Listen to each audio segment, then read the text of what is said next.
I didn't turn that on. It didn't turn itself on. Oh, howdy folks. Uncle Jesus here. It's been a long time. I'm going to make this quick. I'm going to try to make this quick. First, we're going to have a little bit of the green drink. All natural. All natural. So, people wonder why I do this channel. I got a lot to unload. You see, my younger brother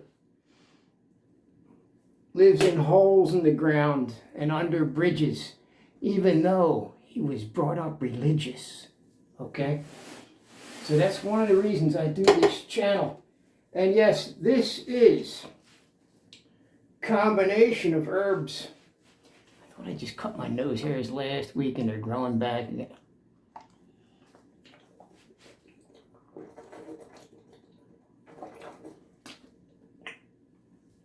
I can't tell you what this is. It's 2 different kinds of herbs.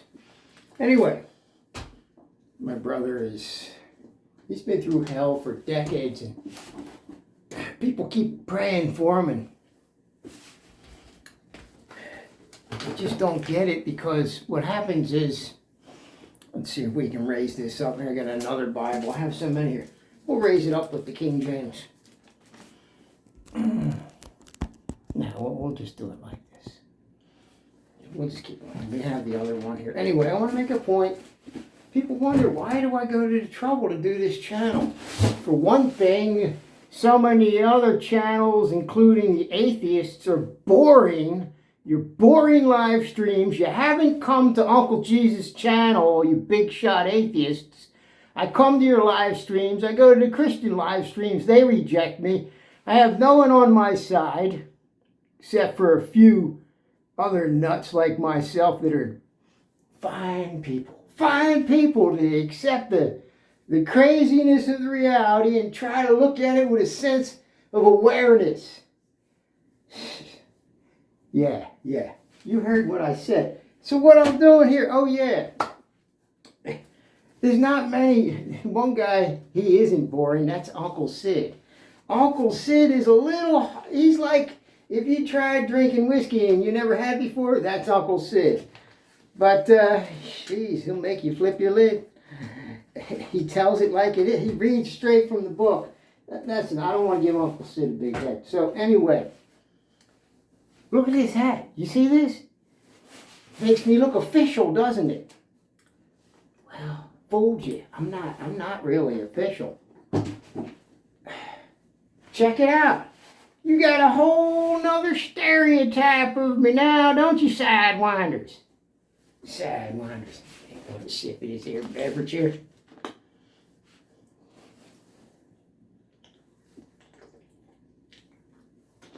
Beard's staying green now. So anyway, topic. Look, why are you all so afraid? I'm trying to save you. See, I don't want people living in holes and ditches, decade after decade, climbing up out of the hole, with people helping them. Well-meaning people of all sorts. Christians, atheists, all sorts. They help somebody out. But the person falls back in the hole again. Why? Because their mind has been taken. Indoctrination, no mistaken. Let me say, I can't help it. I escaped about 10 years ago from what I call the big fish. You see, the one-eyed farmers all over, they're in religion and politics. They're the ones that steal your mind, take away your free ability to think for yourself outside of the farmers' boxes and stalls. I call them freedom stalls because your freedom, your mind and yourself and all gets stalled. And anyway, that's all about that. Let's see how the freedom gets stalled by some of these here religious sidewinders. I put some notes down here. Let's see. I put it in my camera. Come on, let's bring it back now.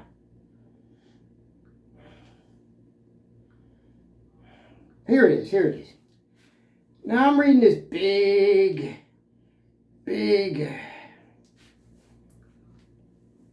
channel on,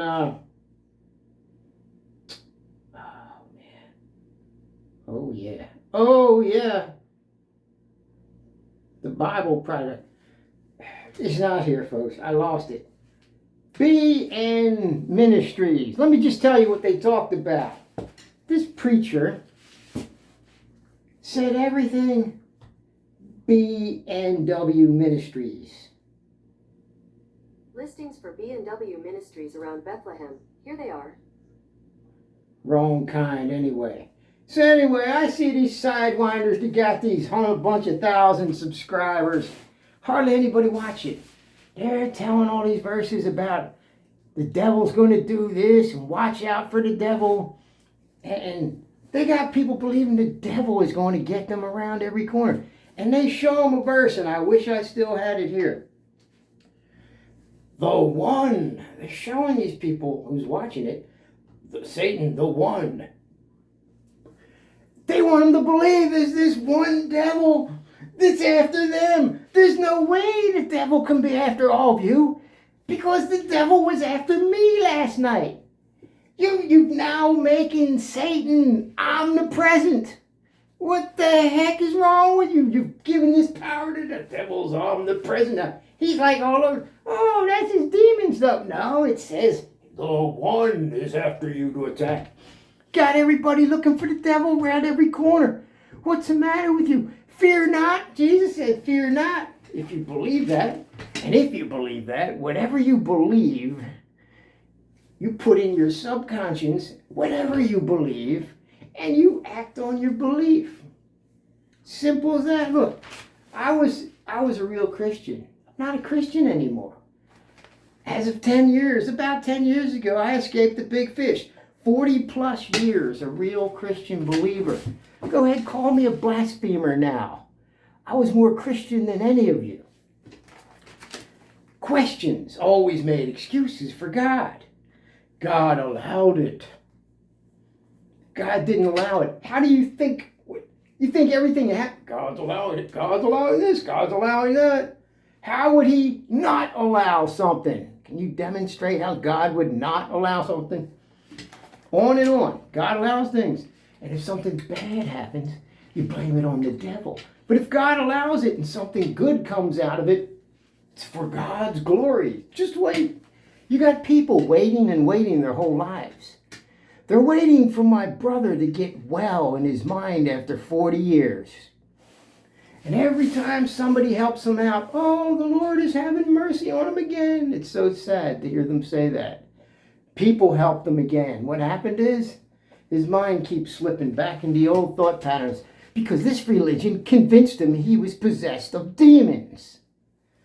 And when you wreck someone's mind and tell them that they're a piece of crap and they have demons, if they can never get that out of the head, you destroyed a life, and everybody else that's attached to it will suffer to varied degrees. 40 plus years. Yeah, it's a long story. I won't go into detail. It's too long. But you think Satan did it? You think Satan did this, that? Don't you think there's enough stupid people in the world making bad decisions to make a mess out of the world all by ourselves? Do you really think Satan needs help? If you believe it is Satan. First of all, you need to read your Old Testament. And see, what happens is, people read all these books. Though it says in the last book of Revelation, don't add anything unto this book, or the plagues of the book will be upon you. So, what do? Now, you say, oh, well, that's if they add to this. Who in their right mind would be able to? It's a controlled book. What that means, if you were God, don't you think it would mean, don't write another book to explain what I have already written as my word. But they write another book and it sells. They wrote another book and it sells. To convince you in another book because you couldn't figure out grace in here because it was so damn confusing because of all the murder in it. and the slavery and the giving and the getting of virgins that God commanded to say, take and get for yourselves and kill everybody else, that you needed books like this. Grace, it says in this back. You needed books like this. I feel so bad. Years ago, my cousin almost escaped. He was asking me questions, and I gave him this book. He kept saying, why do I keep doing this and that if I'm really saved? He was asking all the right questions. But this book, Grace, the essence of God, by the way, that's only a part of goodness that we should all learn to have on each other and be a better world. But no, we want everybody to think our way. You get hit in the face. You don't get grace. Grace abounding. Isn't that astounding? The chief of sinners. Paul said he was a chief of sinners. I can go, Hudson's spiritual secret. This guy's secret, he was almost out of money and he kept praying, and then all of a sudden he'd get just enough that he needed. He spent his whole life getting just enough that he needed, hanging on thinking the last edge would come. That's not very fruitful. And he was sick all the time. Sick all the time. Amazing stories, but he was sick all the time. But it's stories. So when you read this, honestly, for and by yourself, the Bible, without anybody telling you what it's supposed to mean, you can make your own decision about what this is all about. Whether man wrote it, man said, God said. You can look at it from so many different views, generational views, and it's up to you. I don't want to see anybody suffer.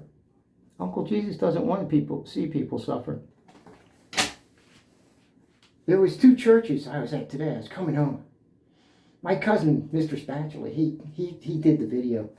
But one was a Lutheran church. One was a Church of Christ. One was a Lutheran Church of Christ. And one was Church of Christ. And they were across the street from each other. 2 churches. And one had a brilliant windows of Jesus with really, really long hair. Beautiful church. But Jesus' hair was too long, according to the Jewish. It was a shame for man to have long hair. Why do the pictures have Jesus with the longest hair out of all the disciples? Why? It's blasphemy in the name of the very religion itself. And then so that both churches were across the street from each other. And right next to them, no lie, were 2 cemeteries, all the gravestones facing each other.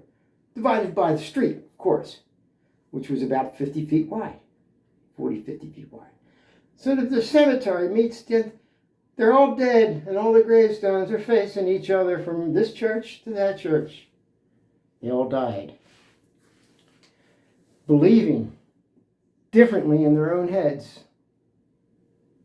claiming that they believed in Jesus. Who knows what each individual thought, though? But that's up to you. I don't care if you're atheists, gay, trans, religious. Just do the good things that you say. Or get the hell out of Uncle Jesus's and other people's way. Okay? Use your own mind and try to be kind.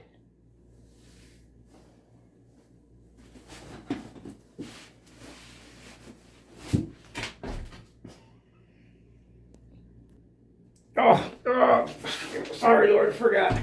Yeah, I forgot to tell you. Try to be kind. But don't be part of the blind leading the blind.